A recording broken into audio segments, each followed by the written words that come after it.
ಪವಿತ್ರ ಗೌಡಗೆ ಯಾವುದೇ ಕಾರಣಕ್ಕೂ ಜಾಮೀನನ್ನು ಕೊಡಬಾರ್ದು ಅಂತ ಹೇಳಿ ಪ್ರಸನ್ನಕುಮಾರ್ ಅವರು ವಾದವನ್ನು ಮಂಡಿಸ್ತಾ ಇದ್ದಾರೆ. ಎಸ್ಪಿಪಿ ಪ್ರಸನ್ನಕುಮಾರ್ ಅವರು ಪ್ರಬಲ ವಾದವನ್ನು ನ್ಯಾಯಾಧೀಶರ ಎದುರು ಮಂಡನೆಯನ್ನು ಮಾಡ್ತಾ ಇರುವಂತಹದ್ದು. ಕೊಲೆಯ ಕ್ರೌರ್ಯವನ್ನ ಎಳೆಯಾಗಿ ನ್ಯಾಯಾಧೀಶರ ಎದುರು ಬಿಚ್ಚಿಡುವಂತಹ ಕೆಲಸವನ್ನ ಸ್ಪೆಷಲ್ ಪಬ್ಲಿಕ್ ಪ್ರಾಸಿಕ್ಯೂಟರ್ ಮಾಡ್ತಾ ಇದ್ದಾರೆ. ಪವಿತ್ರ ಗೌಡ ಕೊಲೆಯಲ್ಲಿ ಭಾಗಿಯಾಗಿದ್ದಾಳೆ ಅನ್ನೋದನ್ನ ನೇರವಾಗಿಯೇ ಹೇಳ್ತಾ ಇದ್ದಾರೆ ಸ್ಪೆಷಲ್ ಪಬ್ಲಿಕ್ ಪ್ರಾಸಿಕ್ಯೂಟರ್. ಅದಕ್ಕೆ ಬೇಕಾದಂತಹ ಸಾಕ್ಷಿಗಳನ್ನು ಕೂಡ ನಾವು ಸಂಗ್ರಹಿಸಿದ್ದೇವೆ ಅಂತ ಹೇಳ್ತಾ ಇದ್ದಾರೆ. ಪವಿತ್ರ ಭಾಗಿಯ ಬಗ್ಗೆ ಸಹ ಆರೋಪಿಗಳು ಕೂಡ ನ್ಯಾಯಾಧೀಶರ ಎದುರು ಹೇಳಿಕೆಯನ್ನು ಕೊಟ್ಟಿದ್ದಾರೆ. 164 ಸ್ಟೇಟ್ಮೆಂಟ್ ದಾಖಲಾಗಿದೆ. ಕೊಲೆ ಮಾಡುವ ಉದ್ದೇಶದಿಂದಲೇ ರೇಣುಕಾ ಸ್ವಾಮಿಯ ಅಪಹರಣ ಆಗಿತ್ತು, ಕಿಡ್ನಾಪ್ ಆಗಿತ್ತು.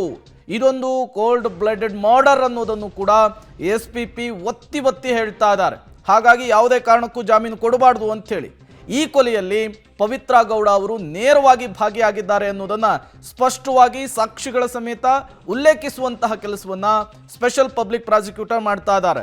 ನಿನ್ನೆ ಪವಿತ್ರ ಗೌಡ ಪರ ವಕೀಲರಾದಂತಹ ಟಾಮಿ ಸೆಬಾಸ್ಟಿಯನ್ ಅವರು ಮಾತನಾಡ್ತಾ ಇದ್ದಂತಹ ಸಂದರ್ಭದಲ್ಲಿ ಹೇಳ್ತಾ ಇದ್ರು, ಯಾವುದೇ ಕಾರಣಕ್ಕೂ ಪವಿತ್ರ ನೇರವಾಗಿ ಕೊಲೆಯಲ್ಲಿ ಭಾಗಿಯಾಗಿಲ್ಲ. ತನಗಾದಂತಹ ನೋವನ್ನ, ತನಗೆ ಬಂದಂತಹ ಮೆಸೇಜನ್ನು ಪವನ್ಗೆ ಹೇಳಿದ್ಲು, ಪವನ್ ದರ್ಶನ್ಗೆ ಹೇಳಿದ್ದ. ಹಾಗಾಗಿ ಈ ಕೊಲೆಯಲ್ಲಿ ಪವಿತ್ರ ನೇರ ಭಾಗಿದಾರಳಲ್ಲ ಅನ್ನುವಂತಹ ರೀತಿಯಲ್ಲಿ ವಾದವನ್ನ ಮಂಡಿಸಿದ್ರು. ಪವಿತ್ರ ಗೌಡ ಪರ ವಕೀಲರ ವಾದ ಮುಂದುವರೆದಿದೆ. ಪವಿತ್ರ ಗೌಡ ಹಲ್ಲೆ ಮಾಡಿದ್ದಾರೆ ಅನ್ನೋದು ಕಪೋಲ ಕಲ್ಪಿತ ಅಂತ ಹೇಳ್ತಾ ಇದ್ದಾರೆ. ಹಲ್ಲೆ ಮಾಡಿದವರು ಬೇರೆ ಆರೋಪಿಗಳು, ಪವಿತ್ರ ಗೌಡ ಮಾಡಿಲ್ಲ.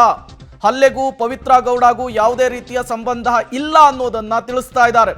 ಪವಿತ್ರ ಗೌಡ ಅವರನ್ನ ಮನೆಯಿಂದ ಕರೆತಂದಿದ್ದು ದರ್ಶನ್ ಅನ್ನೋದನ್ನ ಹೇಳ್ತಾ ಇದ್ದಾರೆ. ಪವಿತ್ರ ಗೌಡ ಪರ ವಕೀಲರು ಎಸ್ಪಿಪಿಯ ವಾದಕ್ಕೆ ಪ್ರತಿವಾದವನ್ನ ಮಂಡಿಸ್ತಾ ಇದ್ದಾರೆ. ವಾದ ಪ್ರತಿವಾದವನ್ನ ಆಲಿಸಿ ಕೆಲವೇ ಕ್ಷಣಗಳಲ್ಲಿ ಒಂದು ಆದೇಶ ಹೊರಬೀಳುತ್ತೆ.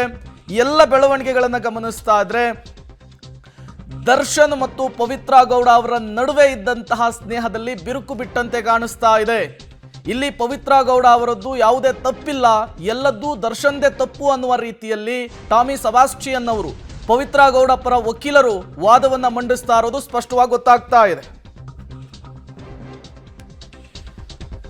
ಪವಿತ್ರ ಗೌಡ ಪರ ವಕೀಲರು ಪ್ರತಿವಾದವನ್ನ ಮಂಡಿಸ್ತಾ ಇದ್ದಾರೆ. ಟಾಮಿ ಸೆಬಾಸ್ಟಿಯನ್ ಅವರು ಪವಿತ್ರ ಗೌಡ ಹಲ್ಲೆ ಮಾಡಿದ್ದಾರೆ ಅನ್ನೋದು ಕಪೋಲ ಕಲ್ಪಿತ ಅನ್ನೋದನ್ನು ಕೂಡ ಅವರು ಮುನ್ನೆಲೆಗೆ ತರ್ತಾ ಇದ್ದಾರೆ. ಹಲ್ಲೆ ಮಾಡಿದವರು ಬೇರೆ ಆರೋಪಿಗಳು, ಪವಿತ್ರ ಗೌಡ ಅವರು ಯಾವುದೇ ರೀತಿಯ ಹಲ್ಲೆಯಲ್ಲಿ ಭಾಗಿಯಾಗಿಲ್ಲ. ಹಾಗಾಗಿ ಆಕೆಗೆ ಜಾಮೀನನ್ನು ಕೊಡಬೇಕು ಅಂತ ಹೇಳಿ ಪ್ರತಿವಾದವನ್ನ ಮಂಡಿಸ್ತಾ ಇರುವಂಥದ್ದು.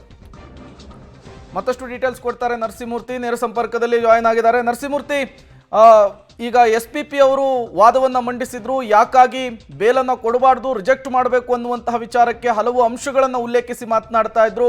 ಈಗ ಪವಿತ್ರ ಗೌಡ ಪರ ವಕೀಲರು ಯಾವೆಲ್ಲ ರೀತಿಯಲ್ಲಿ ಪ್ರತಿವಾದವನ್ನು ಮಾಡ್ತಾ ಇದ್ದಾರೆ ಅಂತ ಹೇಳಿ ಪ್ರೇಮ್, ಎಸ್ಪಿಪಿ ಅವರ ವಾದಕ್ಕೆ ಪ್ರತಿಯಾಗಿ ಇದೀಗ ಟಾಮಿ ಸೆಬಾಸ್ಟಿಯನ್ ಹಿರಿಯ ವಕೀಲರು ಪವಿತ್ರ ಗೌಡ ಪರ ಮತ್ತೆ ಪ್ರತಿವಾದವನ್ನ ಆರಂಭ ಮಾಡಿದ್ದಾರೆ. ಎಸ್ಪಿಪಿ ಅವರು ಹೇಳ್ತಿದ್ರು ಕೊಲೆಯಲ್ಲಿ ಆಕೆಯ ಪಾತ್ರ ಇದೆ ಅಂತೇಳಿ. ಅಂದ್ರೆ ಆತ ಫೆಬ್ರವರಿಯಲ್ಲಿ ಕಳಿಸಿದಂತಹ ನ್ಯೂಡ್ ಫೋಟೋಗೆ ಆತನನ್ನ ಜೂನ್ನಲ್ಲಿ ಕರೆತಂದು ಕೊಲೆ ಮಾಡಲಾಗಿದೆ ಅಂತ ಎಸ್ಪಿಪಿ ಅವರು ಹೇಳಿದ್ದಾರೆ. ಅಲ್ಲಿಗೆ ಕಳೆದ 4 ತಿಂಗಳು ಈಕೆ ಸುಮ್ಮನಿದ್ದಾದ್ರು ಯಾಕೆ ಅಂತೇಳಿ ಅಂದ್ರೆ ಇಲ್ಲಿ ರೋಲ್ ಇರಲಿಲ್ಲ, ಇಂಟೆನ್ಷನ್ ಇರಲಿಲ್ಲ. ಆಕೆ ಈ ಒಂದು ಪಿತೂರಿ ಅಥವಾ ಒಳಸಂಚಿನಲ್ಲಿ ಭಾಗಿಯಾಗಿರ್ಲಿಲ್ಲ. ಈತನನ್ನ ಕರ್ಕೊಂಡು ಬಂದಿರೋದು ಕೂಡ ಆಕೆಗೆ ಗೊತ್ತಿಲ್ಲ. 437 ಅಡಿ ಜಾಮೀನು ಕೊಡೋದಕ್ಕೆ ಮಹಿಳೆಗೆ ಅವಕಾಶ ಇದೆ, ಹೀಗಾಗಿ ಕೊಡಬೇಕು ಅನ್ನೋ ನಿಟ್ಟಿನಲ್ಲಿ ಇದೀಗ ಆರ್ಗ್ಯುಮೆಂಟ್ ಅನ್ನ ಮಾಡಿ ಅದ್ರ ಜೊತೆಗೆ ಇಲ್ಲಿ ಪ್ರಕರಣದಲ್ಲಿ ಪ್ರಮುಖವಾದಂತಹ ಒಂದು ವಿಚಾರವನ್ನ ಪ್ರಸ್ತಾಪ ಮಾಡಿದ್ದಾರೆ. ದರ್ಶನ್ ಆಕೆಯನ್ನ ಕರೆದುಕೊಂಡು ಶೆಡ್ಗೆ ಬಂದಿದ್ದಾರೆ. ಅಂದ್ರೆ ಇವರು ಆಕೆ ಹೊಡೆದಿರ್ತಕ್ಕಂತಹದ್ದು ಆ ಚಪ್ಪಲಿಯ ಗುರುತು ಏನಿದೆ, ಆ ಚಪ್ಪಲಿಯ ಮೇಲೆ ರಕ್ತದ ಕಲೆಗಳಿರೋದು ಇದು ಕೇವಲ ಕಪಲೋ ಕಲ್ಪಿತ. ಇದನ್ನ ಎಸ್ಪಿಪಿ ಅವರು ಹೇಳಿದ್ದಾರೆ. ಇಲ್ಲಿ ಈಕೆಗೆ ಯಾವುದೇ ಇಂಟೆನ್ಷನ್ ಇಲ್ಲ ಕಿಡ್ನಾಪ್ ಮಾಡಿಸ್ಬೇಕು ಅನ್ನೋದಾಗ್ಲಿ ಅಥವಾ ಕೊಲೆ ಮಾಡಿಸ್ಬೇಕು ಅನ್ನೋದಾಗ್ಲಿ.